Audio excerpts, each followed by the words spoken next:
This happened when I was 8 years old, and my little sister was 6. It's a memory that's kind of scarring, to the point that I just remember it so vividly, even as an adult, and it's something that stayed with me. Our parents hired a one-time babysitter for this weekend that they'd be away on a couples trip. It was some 16-year-old boy that responded to an ad that my mom posted in the public library.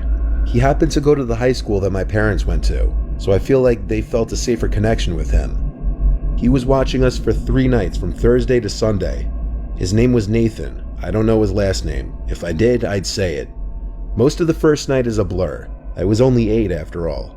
I remember not much other than playing Ratchet & Clank on my PlayStation in the basement all night because I was obsessed. Same thing the next day, on Friday. I was playing Ratchet & Clank for so long that I guess Nathan came down to build a rapport with me and asked to play with me. He told me he also liked the game, so we played multiplayer versus mode. From what I remember, I actually was having fun and started to like Nathan. The next day, I had my friend Zachary over and we played soccer in the backyard, which Nathan volunteered to ref for as he came outside with my little sister. Basically, he was a completely normal seeming dude for my 8-year-old mind. Zachary left not long after we all ate the pizza that Nathan ordered with the money I assume my parents left for food. That night before going to sleep, I was playing on my DS in bed, when Nathan came in and asked if I wanted to play more video games, and I'm sure I respectfully told him I'm tired. He would leave as expected, but that's not where this ends. I always was a heavy sleeper as a kid. Not anymore, but when I was 8, waking up in the middle of the night wasn't a regular occurrence. So waking up in my pitch black room was definitely a weird thing to happen that night. I remember flipping on my side after hearing my door closing.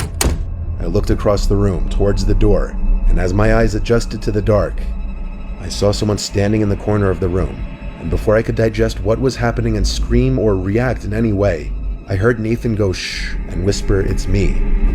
I didn't respond, but then he slowly got closer to my bed, pulled the covers off of me, and I swear he was about to get in the bed before I screamed stop or something along those lines, and he froze. I got out of bed and left the room. I went to my little sister's room, took a blanket from under her bed, and laid on the floor shaking, feeling extremely confused and uncomfortable. The whole next day, I didn't see Nathan. I knew he was in the house because he fed my little sister breakfast, but I knew he was avoiding me now. I couldn't exactly call my parents because I didn't know either of their cell phone numbers. It was a weird long day of me staying in my room and playing games with my little sister. Nathan never came in once.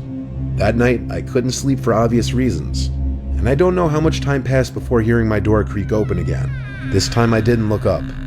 I laid there until I heard the door close, and then a few moments of silence later, I looked up to the door, but he wasn't there this time. I turned on the lamp to confirm this, but even at 8, I knew he was creeping around again, and I wanted to go to sleep in my sister's room to protect her in my mind.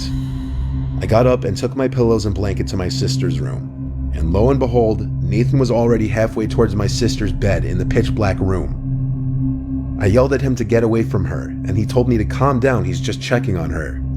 He hurried out of the room and I locked the door. That was the last time I ever saw him. The next morning, I woke up on my sister's floor and told her let's play games in her room until Mom and Dad get back, which was early in the day, thank God. We heard our parents get home and talk with Nathan outside, but we didn't leave her room until he was gone. My parents asked me why I slept on her floor. I don't remember what I said, but I know I didn't tell them the real reason. In fact, I never did. I regret it often, not telling them all those years ago, so that Nathan guy would get in trouble. I'm scared because of me, he might have actually at some point successfully hurt a child. It's sadly something I kept bottled up my whole childhood, simply because I felt too embarrassed and awkward to tell anyone.